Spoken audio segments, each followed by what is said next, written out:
여러분 지금 수요일마다 하이델베르그 요리 문답을 우리 같이 강의하면서 공부하고 있습니다. 잘 듣고 있습니까? 예. 잘 이해하시겠습니까? 예. 저도 지난 해 때에 우리 청년들을 같이 하이델베르그 요리 문답을 가지고 같이 공부를 했었습니다. 근데 그때 또 제가 함께 나누면서 조금 때로는 잘 이해되지 못했던 부분들을 다시 이렇게 읽고 준비하면서 이게 조금 더 다가오는 것들을 많이 느낍니다. 그래서 믿음의 선배들이 이 하이델베르그 요리 문답을 매주 오후 예배 때, 그것도 한 해만 하는 것이 아니라 매해 반복해서 했던 이유가 있었다 하는 것을 다시 한 번 더 느낄 수가 있습니다. 여러분들 특별히 하이델베르그 요리 문답을 함께 여러분 나누면서 우리의 신앙의 기초가 더욱더 튼튼해져 갔으면 좋겠습니다. 특별히 마지막 때가 되면 될수록 이단들이 우리를 바른 신앙에서, 바른 믿음에서 흔들려고 합니다. 그런 부분에 있어서 우리의 신앙을 온전히 붙잡을 수 있는 좋은 기초가 바로 교리 문답이라고 생각합니다. 그래서 여러분들이 함께 공부하면서 그냥 수요일만 같이 하고 끝내지 마시고 지금 가정 예배 하고 계십니까? 교리로 한 365일 가정 예배, 그것도 이 하이델베르그 요리 문답의 내용을 가지고 하고 있거든요. 그래서 같이 겸해서 하시면 더 많은 도움이 되겠다 싶습니다. 그래서 책을 꼭 구입하셔서 함께 읽으면서 함께 나누었으면 좋겠습니다. 우리 하이델베르그 요리 문답을 이제 처음 시작하고 있는데 오늘은 세 번째 주를 합니다. 그래서 먼저 우리 조금 앞에 부분 같이 리뷰해보고 오늘 본문 같이 나누도록 하겠습니다. 하이델베르그 요리 문답의 탄생의 배경. 여러분, 하이델베르그 요리 문답이 언제 만들어졌다고 들었습니까? 네, 언제쯤? 오래전에. 오래전에. 그러니까 종교개혁이 한참 진행되고 있을 1563년에 되었다고 합니다. 여러분, 종교개혁이 우리가 한참 유럽에서부터 시작되고 그 종교개혁으로 인해서 나라를 거쳐서 이 기독교 신앙이 바로 새롭게 되어져 가는 그때에 이 하이델베르그 요리 문답이 세워졌는데요, 1563년에 만들어졌다고 합니다. 어디에서 만들어졌습니까? 독일입니다. 독일의 팔츠라는 지역의 하이델베르그 성, 하이델베르그 지역입니다. 그래서 우리 지금 하이델베르그 요리 문답의 이름이 이 지역의 이름을 따서 만들어진 것입니다. 그럼 누구로부터, 누구에 의해서 만들어졌습니까? 좀 어렵지만 이런 이름들도 기억해 놓으면 참 좋겠다 싶습니다. 먼저는 프리드리히 3세. 이 사람은 당시 독일 팔처 지역의 이 선제후, 그 지역을 다스리는 그런 군주였습니다. 이 사람이 개신교 신자였고, 그래서 한참 종교개혁이 진행될 이때에 자기가 다스리고 있는 이 땅의 이 지역의 사람들에게 바른 믿음, 바른 신앙을 전수하고 가르치려고 해서 이 일을 계획했는데요, 혼자 한 것이 아니라 두 사람의 목회자, 신학자가 있었습니다. 누구였습니까? 같이 한번 읽어볼까요? 발음이 어렵죠, 그렇죠? 올레비아누스, 우르시누스입니다. 이 두 사람을 목사로 그리고 신학자로 불렀어. 그가 이 두 사람들을 통해서 이 하이델베르그 요리 문답을 기록하게 했습니다. 자, 왜 기록하게 했을까요? 자, 특별히 이 프리드리히 3세가 본인이 개신교 신자가 되고 나서 보니까 지금까지 그들이 배웠고 듣고 왔던 그 신앙이 잘못되었다는 것을 알게 되었습니다. 그래서 바른 신앙을 가르치려고 이 요리 문답을 만들었는데요, 특별히도 그 당시에 이제 처음 신앙을 배워가는 어린아이들, 젊은이들에게 가르치기 위해서 이 요리 문답을 만들었다는 겁니다. 프리드리히는 교육에 대한 관심이 참 많았던 것 같습니다. 아이들, 청년들에게 바른 신앙, 바른 믿음을 전수하는 것이 얼마나 중요한가 하는 것을 그가 알았고, 이것을 위해서 두 명의 신학자를 먼 지역에 있던 사람을, 한 사람은 감옥에 지금 갈 그런 위기에 처해 있던 사람을 데리고 와서는 그들로 하여금 교회와 신학교에서 가르치면서 이 요리문답을 직접 기록하도록, 집필하도록 만들었던 것입니다.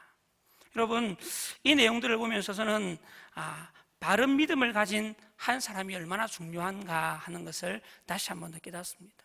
여러분, 우리 한 사람이 바른 믿음을 가지게 될 때 그 신앙의 영향력이 몇십 년, 몇백 년을 이어갈 수 있다는 겁니다.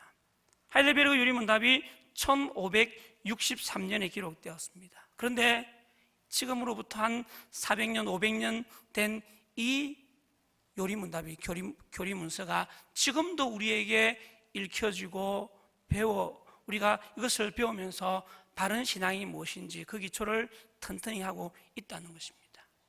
그런 의미에서 오늘 우리 한 사람이 바른 믿음의 사람으로 세워질 때 그 영향력이 많은 사람들에게 미치게 될 줄 믿습니다. 그런 의미에서 우리 한 사람이 먼저 바른 신앙, 바른 믿음으로 굳건하게 써가고, 뿐만 아니라 우리의 자녀들을 한 사람 한 사람 바른 믿음의 사람으로 세워가는 일에 온 교회 모든 성도들이 함께 동력했으면 좋겠습니다. 자, 그러면 우리 내용을 한번 들어가 볼까요? 여러분, 하이델베르그 요리문답 1문 기억나십니까? 기억나십니까? 예. 129문 다 몰라도 1문 정도는 좀 알아야 배웠다 이야기하지 않겠습니까? 네. 1문, 제가 문제를 읽으면, 우리 문제를 1문은 같이 한번 읽어볼까요? 함께 읽겠습니다. 시작. 다시 한번 읽겠습니다. 시작. 살아서나 죽었으나 당신의 유일한 위로는 무엇입니까? 아멘. 여러분, 살았으나 죽었으나 당신의, 여러분의 유일한 위로는 무엇입니까?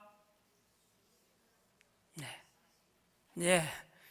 굳이 이것을 보지 않더라도 우리 속에 그 답이 있기를 바랍니다. 누구십니까? 예수 그리스도입니다. 답 같이 읽어볼까요? 시작. 살았으나 죽었으나 나는 나의 것이 아니요 몸도 영혼도 나의 신실한 구주 예수 그리스도의 것입니다. 살았으나 죽었으나 나는 나의 것이 아니요 몸도 영혼도 나의 신실한 구주 예수 그리스도의 것입니다. 여러분, 이것이 우리의 유일한 위로, 영원한 위로가 될 수 있기를 주님의 이름으로 축복합니다. 물음에 보니까요, 살았으나 죽었으나 당신의 유일한 위로가 무엇입니까? 이렇게 묻습니다. 살았으나 죽었으나 무슨 이야기일까요? 이 땅에서만이 아니라 우리의 육신의 죽음 이후에도 우리의 유일한 위로, 다시 말하면 우리의 영원한 일생에 있어서의 유일한 위로가 무엇인가 하는 질문입니다. 그 대답이 무엇입니까? 한마디로 말하면 예수 그리스도요. 우리가 그 예수 그리스도께 속해 있다는 이 사실입니다 라고 말하고 있습니다. 여러분, 사람들은 인생의 위로를 자신의 소유나 자신의 지위나 자녀들의 출생이나 성공 등에서 찾습니다. 그러나 여러분, 그런 것이 우리의 인생에 영원하고 유일한 위로가 될 수 있을까요? 아무리 많은 재물을 가져도 이 땅 끝날 때 여러분 조금이라도 100원이라도 들고 갈 수 있을까요? 아무리 높은 지위를 가진다 하더라도 그 지위가 100년, 1000년 가는 지위는 없습니다. 여러분, 우리의 인생의 진짜 위로는 이 땅에서의 위로뿐만 아니라 우리의 육신의 죽음 이후에서 있어서도 우리에게 위로가 되는 것, 그것이 참된 위로인 줄 믿습니다. 그런 의미에서 예수 그리스도, 우리가 그 예수 그리스도께 속해 있다는 것이 우리에게 있어서 삶과 죽음에 있어서, 우리의 영원한 일생에 있어서 단 하나의 유일한 위로가 됨을 여러분 믿으시기를 바랍니다. 이 믿음으로 승리할 수 있는 저와 여러분이 되시기를 간절히 바랍니다. 그리고 이 문은 이어서 이렇게 묻습니다. 제가 물으면 여러분들 답 읽어주시면 되겠습니다. 이러한 위로 가운데 복된 인생을 살고 죽기 위해서 당신은 무엇을 알아야 합니까? 함께 읽겠습니다. 시작.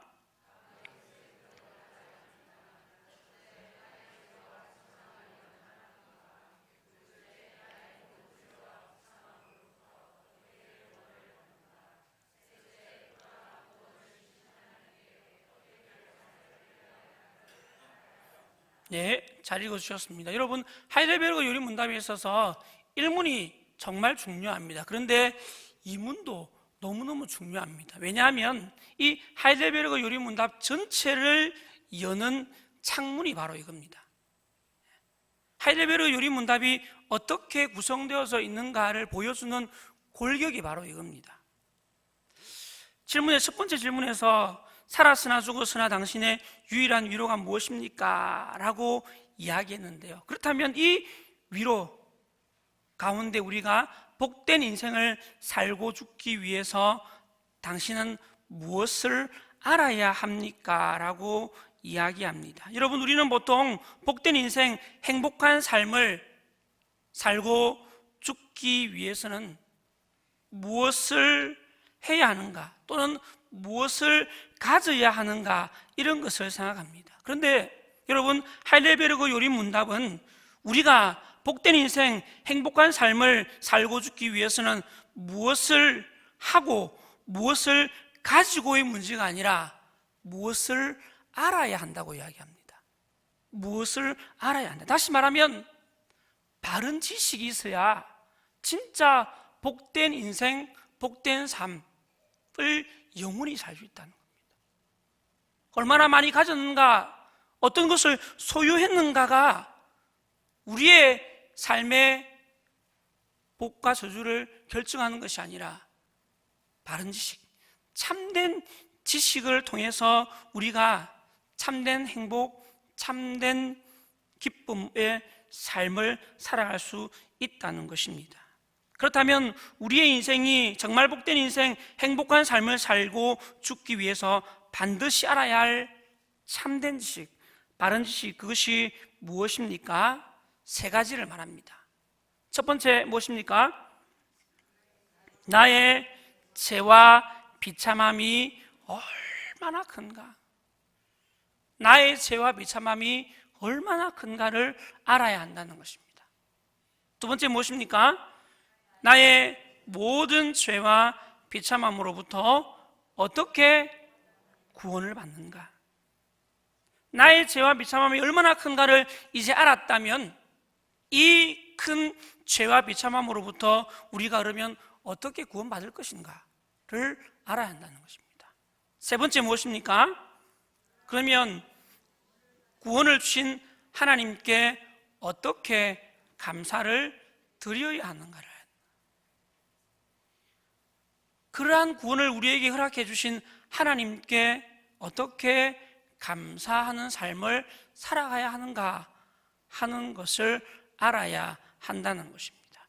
여러분, 이 세 가지가 사실 하이델베르그 요리문답의 전체를 구성하고 있습니다.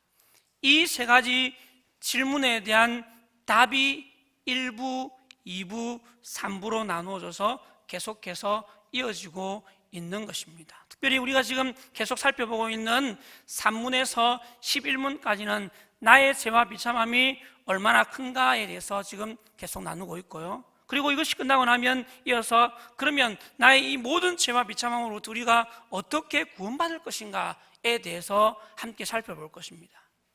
그러고 난 다음에는 그러한 구원을 주신 하나님께 그러면 우리가 어떻게 감사하는 삶을 살아가야 하는가, 감사를 드려야 하는가에 대해서 계속 살펴보게 될 것입니다. 지금 우리는 방금 말씀드렸던 것처럼 제1부 나의 죄와 비참함이 얼마나 큰가에 대해서 지금 살펴보고 있습니다. 여러분, 우리가 특별히 이 일부의 내용들을 함께 계속해서 나누면서 확실하게 깨달아야 할 것 한 가지, 그게 무엇일까요? 이 일부의 말씀을 우리가 3문부터 11문까지를 계속해서 우리가 함께 공부하면서 깨달아야 할 것, 알아야 할 것, 그게 뭘까요? 네. 얼마나 재미있는가? 뭘 알아야 할까요? 뭘 깨달아야 할까요? 나의 죄와 비참함이 얼마나 큰가, 이걸 알아야 한다는 겁니다. 그래서 여러분, 이번 주 다음 주일까지는 이 말씀을 우리가 함께 나누면서 내가 얼마나 큰 죄인인가를 여러분 적어도 깨달아야 한다는 거예요.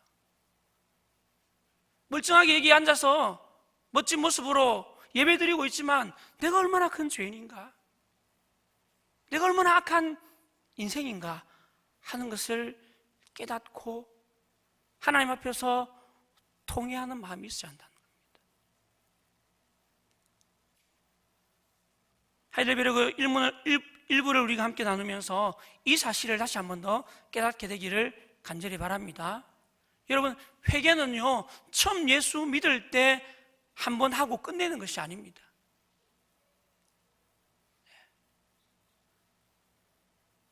말씀을 듣고 기도하면서 내가 얼마나 큰 죄인이고 얼마나 비참한 존재인가를 깨달을 때마다 회개하고 돌이키는 것, 그것이 우리가 해야 할 회개의 삶의 모습입니다. 이 일부의 말씀을 함께 나누는 가운데 우리 마음속에, 우리의 심령에 이런 통회하며 자복하는 마음이 생길 수 있게 되기를 주님의 이름으로 축복합니다. 그렇다면 여러분, 우리가 우리의 이 비참함을 어디에서 알게 될까요? 나의 죄와 비참함이 얼마나 큰가를 알아야 하는데 우리가 여러분 이것을 어디에서 알 수 있을까요? 3문 제가 읽겠습니다. 당신의 죄와 비참함을 어디에서 압니까? 답 같이 읽겠습니다. 시작. 네, 하나님의 율법에서 나의 죄와 비참함을 알게 된다는 겁니다. 여러분, 하나님의 율법이 무엇입니까? 뭡니까? 말씀입니다. 그렇죠? 말씀. 한마디로 말하면 말씀입니다. 그런 의미에서 말씀의 중요한 기능 뭘까요? 우리가 무엇인 것을 깨닫게 한다? 죄인인 것을 깨닫게 하는 겁니다. 구약의 율법이 우리가 죄인인 것을 깨닫게 하는 기능인 것처럼 구약 율법을 포함한 모든 성경은 우리가 얼마나 큰 죄인인가 하는 것을 우리로 하여금 깨닫게 해준다는 것입니다. 성경을 읽으면서 우리가 이 사실을 깨달아야 합니다. 내가 얼마나 큰 죄인인가, 내가 마땅히 죽어야 하는, 아니 죽었던 죄인임을 깨닫는 것, 그것이 우리가 성경을 통해서 알게 되어야 한다는 것입니다. 그렇다면 여러분, 우리가 어떻게 하나님의 율법을 통해 우리의 죄와 비참함을 알게 된다는 것입니까? 3문 제가 읽겠습니다. 하나님의 율법이 우리에게 요구하는 것은 무엇입니까? 같이 읽겠습니다. 시작.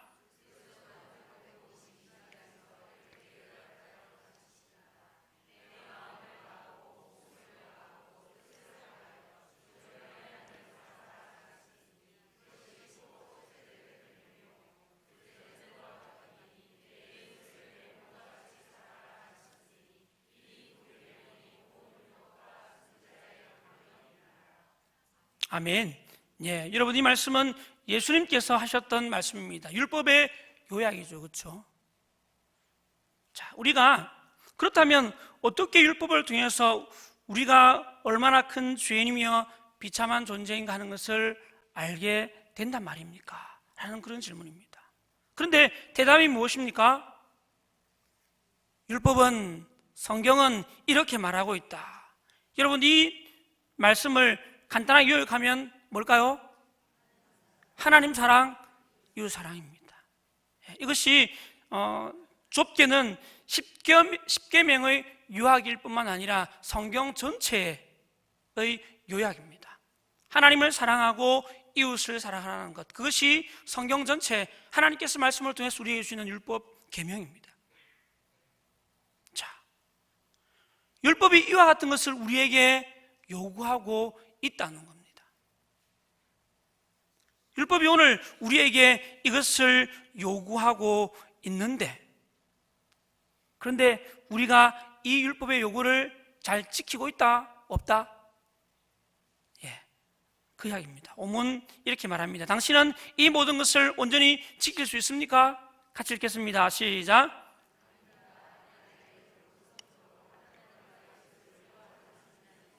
예, 그래서 우리는 죄와 비참함 가운데 있다는 겁니다.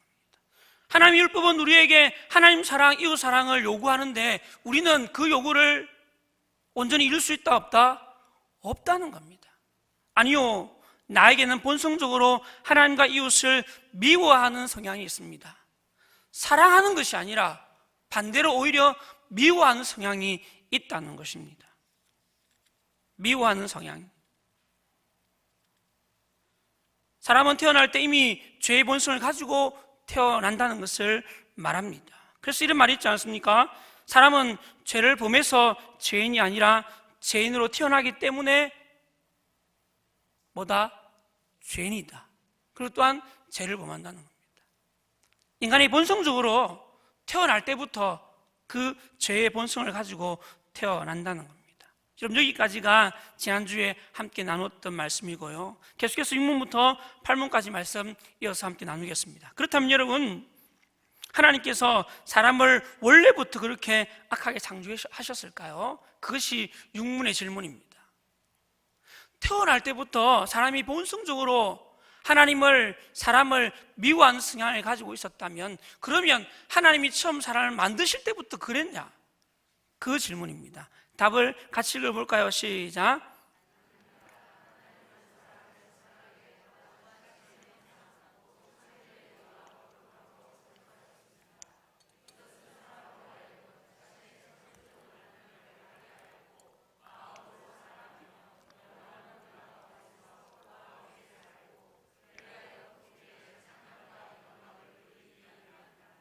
아멘.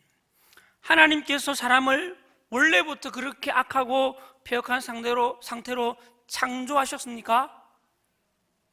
그렇습니까? 아니라는 겁니다. No, 단호하게 말합니다. 아니다 라고 말합니다. 그러면 하나님이 처음 우리를 어떻게 창조하셨다고 말하고 있습니까? 하나님은 사람을 뭐하고? 선하게, 또한 자신의 형상 곧 참된 의와 거룩함으로 창조하셨다는 겁니다. 다시 말하면 하나님이 원래 인간을 만드실 때 그 첫 작품은 진짜 좋았다는 겁니다. 선했다는 겁니다. 특별히 하나님의 형상을 닮아서 의로움과 거룩함을 가지고 있었다는 겁니다. 처음 하나님이 사람을 창조하셨을 때 그 내용 읽어볼까요? 창세기 1장 26, 27절 말씀, 오늘 말씀 같이 읽겠습니다. 시작. 하나님이 이르시되 우리의 형상을 따라 우리의 모양대로 우리가 사람을 만들고 그들로 바다의 물고기와 하늘의 새와 가축과 온 땅과 땅에 기는 모든 것을 다스리게 하자 하시고, 하나님이 자기 형상 곧 하나님의 형상대로 사람을 창조하시되 남자와 여자를 창조하시고. 아멘. 하나님께서 사람을 창조하셨는데 누구 닮도록 창조하셨다고요? 하나님 닮도록. 여러분, 하나님이 어떤 분이십니까? 악하십니까? 불의하십니까? 예, 어떻습니까? 선하신 분입니다. 의로우신 분이십니다. 거룩하신 분입니다. 하나님은 그 선함과 의로움과 거룩함을 우리 인생에게 심어주셨다는 겁니다. 처음 사람은요, 선하게 만들어졌고 거룩하게 만들어졌고 의롭게 만들어졌습니다. 그렇다면 여러분, 어떤 의문이 듭니까? 우리가 원래는 선하고 의롭고 거룩하게 창조되었는데 어떻게 이렇게 악하게 변했을까? 타락한 인간의 본성은 어디로부터 온 것일까요? 제 질문은 이것에 대한 질문과 답을 하고 있습니다. 질문 제가 읽겠습니다. 답을 여러분 읽으시기 바랍니다. 그렇다면 이렇게 타락한 사람의 본성은 어디에서 왔습니까? 시작.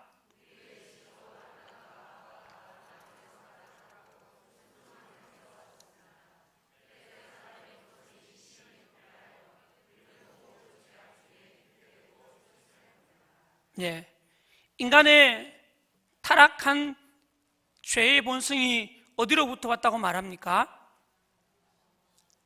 누구로부터요? 아담과 하와, 우리의 시조 아담과 하와. 여러분, 그 사건 잘 아시죠? 예, 선악을 알게 하는 나무의 열매를 따먹은 그 사건. 아담과 하와가 낙원에서 타락하고 불순종한 데서 왔다라고 이야기합니다. 아담과 하와의 불순종으로 인해서 제가 세상에 들어오게 되었고, 그래서 이 아담의 후손으로 태어나는 모든 인류는 아담의 범죄함으로 말미암아 그에게 들어왔던 이 죄의 본성을 가지고 태어나게 되었다는 것입니다. 이것을 사도 바울은 로마서 5장에서 이렇게 말씀합니다. 로마서 5장 12절 말씀 같이 한번 읽겠습니다. 시작.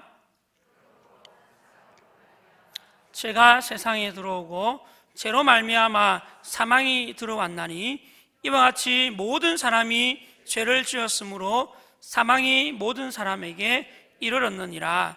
아멘. 한 사람으로 말미암아 죄가 세상에 들어오고 죄로 말미암아 사망이 들어왔나니. 여러분, 여기에서 한 사람은 누구를 말합니까? 아담입니다. 아담 한 사람으로 말미암아 죄가 세상에 들어오게 되었고, 그 죄로 말미암아 사망이, 죽음이 들어오게 되었다는 것입니다. 그러므로 아담 이후의 모든 사람들은 죄인인 아담의 후손으로 태어나기 때문에 죄인으로 태어나게 되었고 사망에 이르게 되었다라고 이야기하는 것입니다. 여러분, 이것이 범죄한 인간의 현 주소입니다. 이 땅에 모든 사람, 단 한 사람도 예외 없이 아담의 후손으로 태어나는 모든 인생은 바로 이 상태에 놓여져 있습니다. 아담의 그 죄의 본성이 우리에게 들어오고 그 죄로 말미암아 사망이 우리에게 주어지게 되었다는 것입니다. 여러분, 우리가 이 사실을 온전히 깨닫게 된다면 우리가 얼마나 비참한 존재인가 하는 것을 알게 될 것입니다.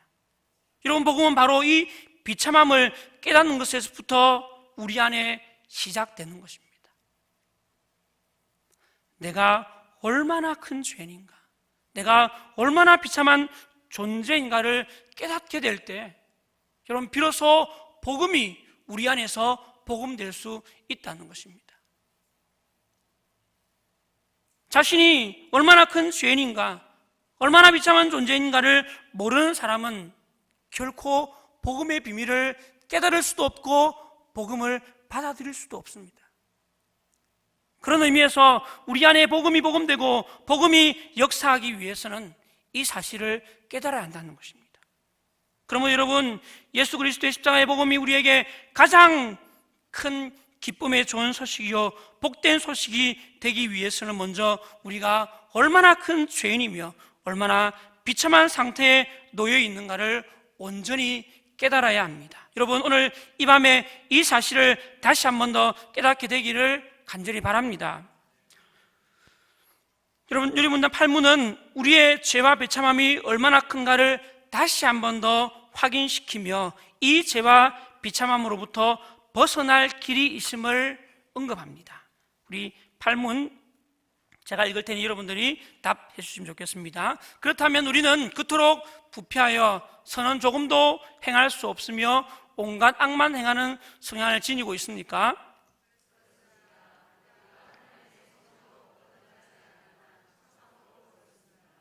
네, 잘 읽어주셨습니다.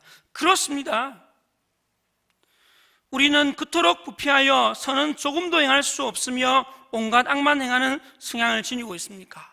대답은 그렇습니다. 그렇습니다. 질문에 대해서 단호하게 일말의 여지도 없이 그렇습니다라고 말합니다. 무슨 이야기입니까? 아담의 후손으로 태어나는 이 땅의 모든 사람은 단 한 사람도 예외 없이 자기 스스로는 어떤 작은 선도 행할 수 있다 없다? 없다는 겁니다.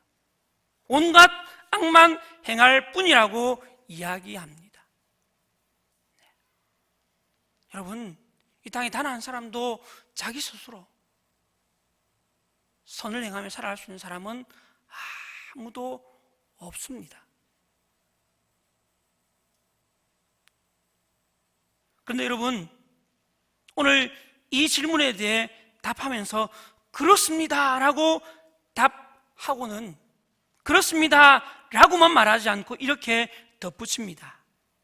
우리가 하나님의 성령으로 거듭나지 않는 한 참으로 그렇습니다. 그렇기는 그런데 우리가 하나님의 성령으로 거듭나지 않는 한 참으로 그렇습니다. 무슨 말입니까? 우리가 지금 이대로라면 부패하여서 작은 선 하나도 행할 수 없고 온갖 악만 행할 존재들인데, 그런데 하나님의 성령으로 만약 거듭난다면 그렇지 않다는 이야기입니다. 우리 스스로는, 우리 본성적으로는 작은 선도 행할 수 없는, 온전히 악만 행할 수밖에 없는 자들인데, 만약 성령으로 거듭난다면 그 죄와 비참함의 상태에서 벗어날 수 있다라고 이야기하고 있는 것입니다. 여러분, 이것이 바로 복음입니다. 복음. 이것이 바로 복음이잖아요. 그렇죠? 우리 스스로는 이 죄의 사슬에서 벗어날 수가 없어요. 아무리 몸부림쳐도 우리는 끊임없이 죄를 행할 수밖에 없는 존재입니다. 우리가 우리 자신을 보면 잘 알잖아요. 그렇죠? 그런데 성령으로 거듭나면 우리의 이 죄와 비참함에서부터 벗어날 수 있다라고 이야기합니다. 사랑하는 성도 여러분, 이 사실을 다시 한 번 더 마음속에 명심할 수 있게 되기를 간절히 바랍니다. 여러분, 오늘 이 3주의 말씀이 우리에게 주는 교훈이 무엇입니까? 한 가지는 우리가 복된 인생, 행복한 삶을 살고 죽기 위해서 깨달아야 할 중요한 사실은 내가 얼마나 큰 죄인인가, 내가 얼마나 비참한 존재인가 하는 것을 여실히 깨달아야 합니다. 조금 그런가 정도가 아니라 온전히 깨달아야 합니다. 내 스스로는 단 일말의 소망도 없다는 것을 여러분 깨달으셔야 됩니다. 이 깨달음, 이 믿음이 있을 때 우리 속에서 복음이 시작되는 겁니다. 하나님, 내 힘으로는, 내 스스로는 이 죄와 비참함에서 벗어날 수 없습니다. 하나님, 어떻게 할까요? 도와주세요. 성령의 은혜가 필요합니다. 구할 수 있습니다. 그리고 성령 하나님의 관건적인 역사로 말미암아 우리가 거듭나게 되어질 때 이 죄와 비참함에서 벗어날 수 있다고 오늘 요리문답은 우리에게 교훈하고 있습니다. 사랑하는 성도 여러분, 이 사실 다시 한 번 더 우리 마음속에 명심하면서 다시 한 번 더 우리가 얼마나 큰 죄인인가를 깨닫고 이 죄와 비참함에서 벗어나기 위해 성령 하나님의 도우심이 필요하다는 사실을 명심하고 그 성령 하나님께 구하는, 기도할 수 있는 저와 여러분 모두가 되시기를 주님의 이름으로 간절히 축원합니다.